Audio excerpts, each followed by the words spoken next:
scan looks for calcium in the arteries of the heart.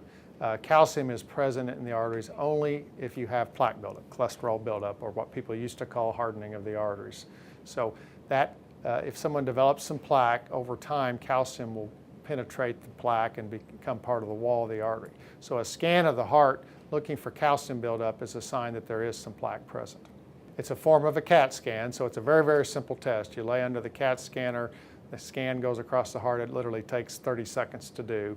Scans across the heart to see if there's any abnormalities in the vessels, blood vessels going to the heart that would reflect calcium buildup and thus plaque buildup.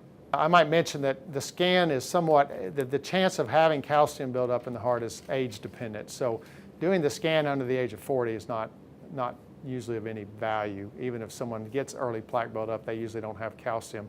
And a little bit older than that in women, more like 45. So we don't like to do the scan in younger people. We do it more when people go into their 50s. And if they have a lot of risk factors of heart disease in their family, maybe a little bit earlier, to look for the presence of scans. So the only risk is there is some small amount of radiation exposure. It's much less than, it's more than a chest x-ray, but much less than most imaging studies. For example, a CAT scan of some other area involves considerably more radiation.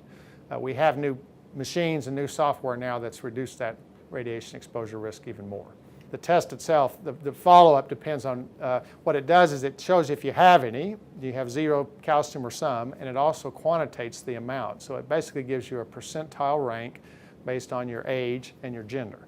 So if a 50-year-old woman comes in and has a scan done, you'll get a report out that says the calcium score was X number, and that puts you at the 70th percentile. In other words, you have more calcium than 70% of women your age.